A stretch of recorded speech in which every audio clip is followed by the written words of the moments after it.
নমস্কার, আশা করছি আপনারা সকলেই খুব ভালো আছেন। আমার নতুন একটি ভিডিওতে আপনাদেরকে স্বাগত জানাই। আজ শনিবার, এখন সন্ধ্যা 6টার মতন সময় হয়ে গেছে। ছাদে এসেছি। দেখছেন, কিছুদিন আগে পর্যন্ত আপনাদেরকে রোজ দেখিয়েছি যেখানে পুরো মাঠ ভরা গম ছিল। কাল বিকেলেই এই গমগুলো কাটা হয়ে গেছে।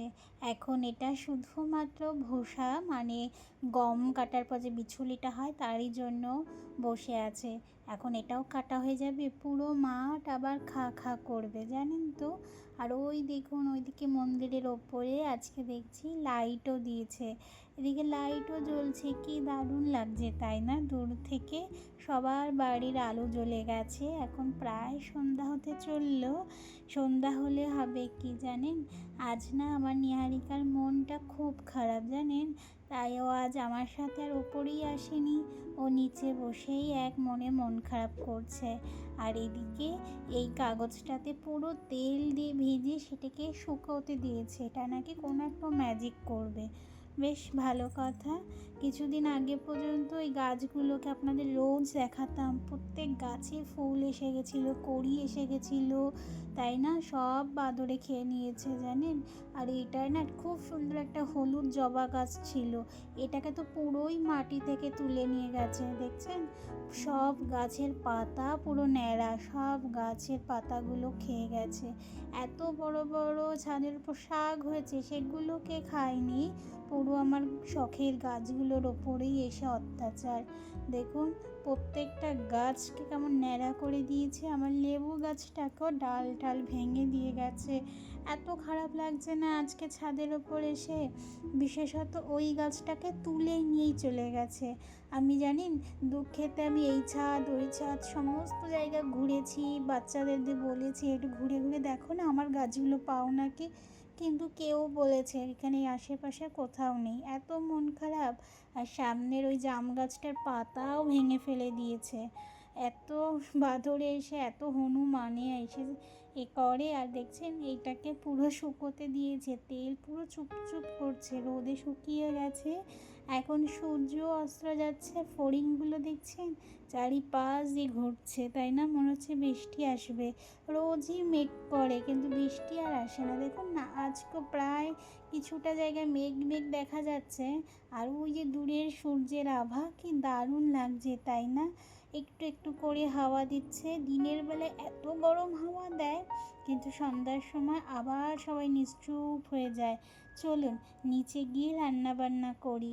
নিচে এসে দেখছি নিহারিকা ঘুমিয়েই পড়েছে, সেই ফাঁকেই রান্না করি। ওর বাবা আজকে একটু পরেই চলে আসবে, আজকে ওর বাবা যাচ্ছে দিল্লি, তাই ওরে আজকে একটু মন খারাপ নিহারিকার। নিহারিকার বাবাকে ছাড়া তো বেশিক্ষণ থাকতে পারে না। কেন ওর বাবা ওকে ছেড়ে যাচ্ছে? আমি বলেছি, ও তোমার বাবা তো দুদিনের জন্য যাচ্ছে, আবার চলে আসবে। কিন্তু ওই যে বাচ্চা মানুষ, মন যে মানে না। ওর বাবাকে ছাড়াও এক বিন্দুও থাকতে পারেন না জানেন। সব সময় ওর বাবার পেছন পেছন ঘুরে বেড়ায়। কেন কি জানি, ওকে আমি এত কিছু শেখাই, তারপরেও ওর বাবা ছাড়াও থাকাই যাবে না। কিন্তু কি আর করার বলুন, কাজ কাজ না করলেও তো হবে না। অফিসের কাজ, সেখানে যেতে হবে, কোম্পানিতে মিটিং অ্যাটেন্ড করতে হবে, না হলেও তো হয় না তাই না? এদিকে আমি তো রান্নাও করে দিয়েছি। সেই বটবডি মনে আছে, কত বটবডি যে রেখেছিলাম, সেই বটবডির থেকে এই এক আঁটি আজকে শেষ, আর এক আঁটি আছে, সেটাও খেলে শেষ। পুরো পুরো 1.5 কিলো বরবটি শেষ। একদম শুকনো শুকনো করে সবজি বানিয়েছি।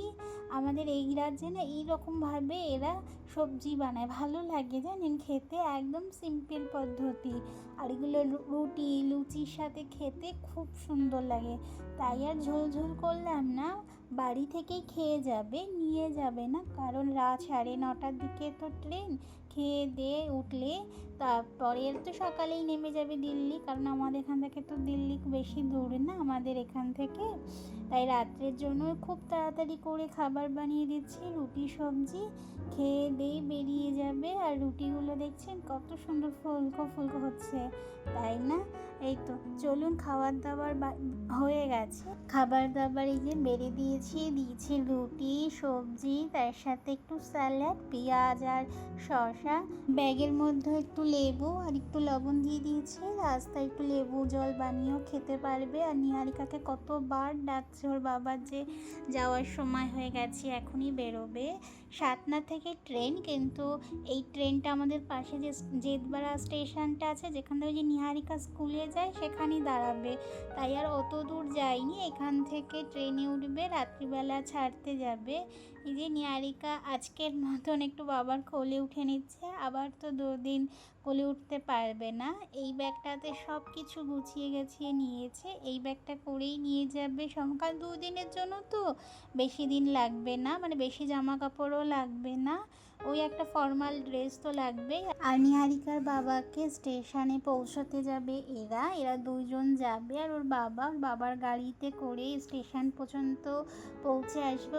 ওই যে নিহারিকা যে বাজারটা স্কুল যায় সেই কাছেই হচ্ছে সে জেদবাড়া স্টেশনটা, যেখানে আগের বার আমরা টিকিট করতে গিয়েছিলাম, সেইখানে থেকেই ট্রেনে উঠবে।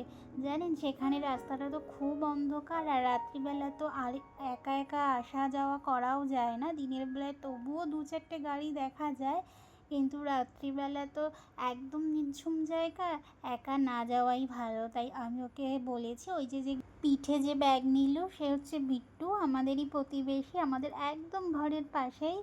ও ওকে ডেকে নিয়ে এসছে ওর বন্ধুকে, যে চল আবার রাত্রিবেলা একসাথেই চলে আসবো, ছেড়েই কোনো মতেই চলে আসবে।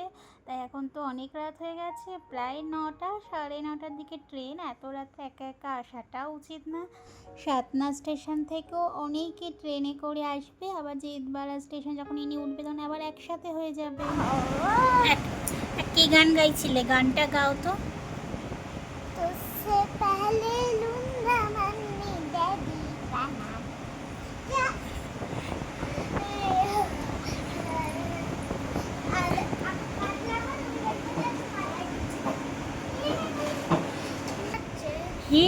হেভি দেখা যাচ্ছে। তোমার বাবা আজকে কোথায় চলে গেছে? আসো এদিকে আসো। কোথায়? দিল্লি গেছে বিল্লি আনতে। তাই? না, ऊपर पंखा चलता है, नीचे बेबी सोता है, सोते सोते भूख लगी, खा ले बेटा मूंगफली, मूंगफली के दाना नहीं, हम तुम्हारे मामा नहीं, मामा जाए दिल्ली, दिल्ली से लाए बिल्ली, दिल्ली मारी पंजा, मामा हो जाए गंजा। আমাদেরও রাতের খাবার খাওয়া শেষ, এখন বসেছি নিহারিকার কাছে, নিহারিকার সাথে গল্প করছি, একটু মজা করছি, কারণ যতক্ষণ ওর বাবার কথা না মনে পড়ে আর কি, মানে বাবার কথা মনে পড়লেই জানি কান্নাকাটি করবে, তাই একটু ভোলানোর চেষ্টা। চলুন ওর সাথে একটু খেলাধুলা করি, একটু গল্প করি। আজ তবে এখানেই বিদায় নিচ্ছি। সকলে ভালো থাকবেন, সুস্থ থাকবেন, সাবধানে থাকবেন। আর আমার ভিডিওটি ভালো লাগলে অবশ্যই একটি লাইকও করতে পারেন, আমার সাথেই থাকবেন। আজ তবে এখানেই বিদায় নিই। সকলেই ভালো থাকবেন, সুস্থ থাকবেন, সাবধানে থাকবেন। দেখা হবে খুব শিগগিরই পরের একটি ভিডিওতে। আর আমার ভিডিওগুলো কেমন লাগছে আপনাদের অবশ্যই কিন্তু আমার কমেন্ট বক্সে জানাবেন।